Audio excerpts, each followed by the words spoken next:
Assalamualaikum warahmatullahi wabarakatuh.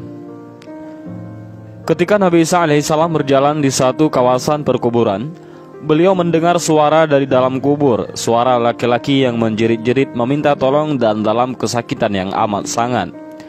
Nabi Isa alaihissalam ingin mengetahui apakah yang telah terjadi kepadanya. Dan sebagaimana kita tahu bahwa Nabi Isa alaihissalam mempunyai mukjizat bisa menghidupkan orang yang mati dan tentunya dengan izin Allah. Maka Nabiullah Isa pun memohon doa kepada Allah sambil menadahkan tangannya ke langit supaya menghidupkan lelaki tersebut. Dan doanya pun dikabulkan oleh Allah subhanahu wa ta'ala. Maka terbelahlah kubur itu dan keluarlah seorang laki-laki yang sedang terbakar menjerit-jerit meminta tolong. Melihat akan keadaan lelaki tersebut, maka ditanyalah oleh Nabi Isa kepada laki-laki itu, "Apakah kamu tidak sholat sehingga kamu disiksa seperti ini?" Lelaki itu menjawab bahwa ia tidak meninggalkan sholat. Ditanya lagi oleh Nabi Isa alaihissalam, "Adakah kamu tidak berpuasa?" Lelaki itu pun menjawab, "Saya berpuasa." Dan laki-laki itu pun berkata, "Sesungguhnya ia taat akan perintah Allah subhanahu wa ta'ala." Maka ditanyalah oleh Nabi Isa alaihissalam, "Apakah yang engkau lakukan sehingga kamu disiksa sedemikian rupa?" Maka berceritalah lelaki itu, "Saya bekerja sebagai penjual kayu bakar, dan saya akan mencari kayu bakar di hutan dan memperjualbelikannya kepada siapa saja yang hendak membelinya." Maka pada suatu hari datanglah seorang pembeli menemuinya untuk membeli kayu bakar. Lalu diberinya uang dan disuruhnya mengantarkannya ke rumah. Maka pergilah saya mencari kayu di hutan dan pergi untuk mengantarkan ke rumah pembeli tadi. Di pertengahan jalan, saya merasa lapar dan saya berhenti untuk makan. Selepas itu, saya pun meneruskan perjalanan ke rumah pembeli kayu itu. Ketika saya berjalan, saya terasa ada sisa makanan yang terselip di celah gigi saya. Maka saya mencoba berbagai cara mengeluarkannya dengan lidah, tetapi tidak bisa. Kemudian saya coba dengan menggunakan kuku, tetapi tak berhasil juga. Akhirnya saya pun menggunakan ranting kayu bakar yang saya pikul untuk membuat mencungkil gigi. Maka akhirnya saya dapat mengeluarkannya. Maka saya teruskan perjalanan, dan setelah sampai ke rumah si pembeli itu, saya pun menyerahkan kayu bakar itu dan terus pulang. Oleh karena saya tidak meminta menghalalkannya kayu yang saya cungkil dengan kuku saya itu, maka saya disiksa selama 70 tahun sebagaimana yang Tuhan lihat ini. Dan saya tidak menyangka Allah tidak melihat akan perkara yang sekecil itu. Dan alangkah baiknya kita mengambil ikhtibar dari riwayat kisah ini. Adakah kita pernah mengambil barang-barang dari pejabat, semacam dari sekecil-kecilnya seperti klip kertas dan sebagainya, dan dibawa pulang ke rumah untuk kegunaan sendiri ataupun diberikan kepada anak-anak kita? Dan juga barang-barang orang lain yang kita pinjam tetapi tidak dikembalikan. Sesungguhnya takutlah kita akan azab Allah, karena mati itu adalah benar. Azab neraka itu adalah benar. Azab kubur merupakan salah satu sanksi Allah subhanahu wa ta'ala bagi mereka yang selama hidup di dunia melakukan tindak perbuatan dosa. Imam Al-Baihaqi dalam kitab Al-Ahwal memberikan resep sederhana agar terhindar dari azab kubur. Menurutnya, kunci yang bisa menyelamatkan seseorang dari siksa kubur adalah amal saleh yang dikerjakan sepanjang hidupnya di dunia. Dan barang siapa yang beramal saleh, maka untuk diri mereka sendirilah mereka menyiapkan tempat yang menyenangkan. Al-Quran Surat Rum. Merujuk pada pendapat Mujahid, tempat menyenangkan yang dimaksud ialah kediaman yang nyaman selama di alam barzah. Fakta ini juga dipertegas dalam hadis riwayat Abu Hurairah. Disebutkan bahwa ketika mayat telah diletakkan di kuburannya, ia mendengar gesekan sandal handai tolan yang meninggalkannya sendirian. Bila ia orang beriman, maka amalan sholat akan berada di atas kepalanya, puasa di sebelah kanannya, dan zakat ada di samping kirinya. Sedangkan amalan lainnya seperti sedekah, silaturahim, dan perbuatan baik ada di sekitar kedua kakinya. Masing-masing akan menjadi saksi dan pelindung baginya. Pada penghujung karyanya, Al-Baihaqi yang terkenal dengan mahakaryanya yaitu As-Sunan Al-Kubra dan Dalail An-Nubuwah menukil beberapa riwayat yang mengisahkan tentang rasa takut dan harapan besar dari para salaf agar terhindar dari siksa neraka. Padahal melihat hitungan matematis, tingkatan kesalehan spiritual mereka itu terbilang lebih mumpuni. Ini tak lain menggambarkan ketaatan mereka terhadap Allah dan Rasul-Nya. Sebut saja, misalnya pendiri mazhab teolog Asy'ariyah, Abu Musa al-Asy'ari. Beliau meminta agar dijauhkan dari siksa neraka. Beliau bahkan memerintahkan agar kedalaman kuburnya kelak ditambahkan. Dalamkanlah liang lihatku, katanya. Al-Baihaqi yang tutup usia pada umur 74 tahun ini mengutip kisah Abu Darda. Ketika sahabat Nabi tersebut menderita sakit, seorang sahabatnya datang. Laki-laki itu berkata, "Wahai Abu Darda, sesungguhnya engkau hampir meninggal dunia. Maka perintahkanlah aku suatu perkara yang bermanfaat bagiku dan akan mengingatkanmu." Abu Darda pun menjawab, "Sungguh engkau di antara umat yang diampuni. Maka dirikanlah sholat, tunaikanlah zakat hartamu, berpuasalah di bulan Ramadan, dan jauhilah perkara keji. Kemudian beritakanlah kabar gembira." Merasa tidak puas, lelaki itu pun bertanya ulang. Abu Darda membalas dan memintanya duduk dan merenungkan perkataannya.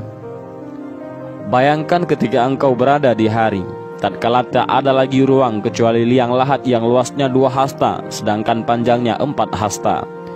Keluarga yang konon tak bisa berpisah denganmu, hari itu meninggalkanmu sendiri. Kolegamu yang dulu membuat megah rumahmu, kelak akan menimbunmu dengan tanah lantas beranjak pergi darimu." Pada saat itu, Abu Darda melanjutkan perkataannya. 2 malaikat berwarna hitam biru berambut keriting datang. Mereka adalah Munkar dan Nakir. Ia akan menanyakan identitasmu, agama, Tuhan, dan nabimu. Maka jawabanmu tidak tahu menahu. Maka demi Allah engkau telah tersesat dan merugi. Sedangkan bila jawabanmu adalah Muhammad Rasulullah dengan kitab sucinya Al-Quran, maka demi Allah engkau selamat dan dapat petunjuk. Kesemua itu tidak akan mampu engkau ucapkan kecuali dengan peneguh yang dikurniakan Allah Subhanahu wa ta'ala. Kelak, setiap amal dan perbuatan manusia selama di dunia akan dipertanggungjawabkan. Apabila seseorang sering melakukan perbuatan buruk selama hidup di dunia, maka kelak ia akan mendapatkan azab sebagaimana balasan atas perbuatannya. Bahkan balasan atas segala perbuatan manusia akan dimulai sejak berada di alam kubur. Apabila di dunia ia senantiasa berbuat buruk, maka kelak ia akan mendapatkan siksa kubur. Sedangkan jika selama hidup di dunia ia selalu berbuat baik, maka ia kelak akan terhindar dari siksa kubur. Sebenarnya Allah telah menceritakan tentang siksa kubur, terutama siksa kubur yang ditimpakan kepada Fir'aun dan kaumnya. Allah menyebutkan hal tersebut dalam Al-Quran Surat Al-Mu'min ayat 45-46.